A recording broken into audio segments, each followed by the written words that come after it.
It's very expensive to hook up a kiln. There are more people that would be involved with ceramics if it was easier and cheaper. And just the firing technology, for even for electricity, you're firing, it's like between, you know, 20, 30 bucks, 40, 50, whatever. Yeah. Depending on how high you're firing and how big your kiln is and just how long the firing is, to buy all that power from the grid. Wood kilns, I feel scandalized when I walk by them and they're firing.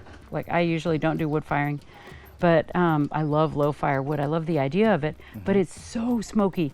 Like the really basic wood kilns, they have a lid that's oftentimes just shards. That's true in Eastern Europe and in Mexico. It was true in Eastern Europe. I'm not sure about now, but up until the mid-90s, they're topped with shards and they're wood firing. So all this smoke is going around you all the time. And it's really bad for people's lungs. And the rocket mask came from Guatemala, where the wood smoke was a problem, and the problem was kind of solved in a lot of ways.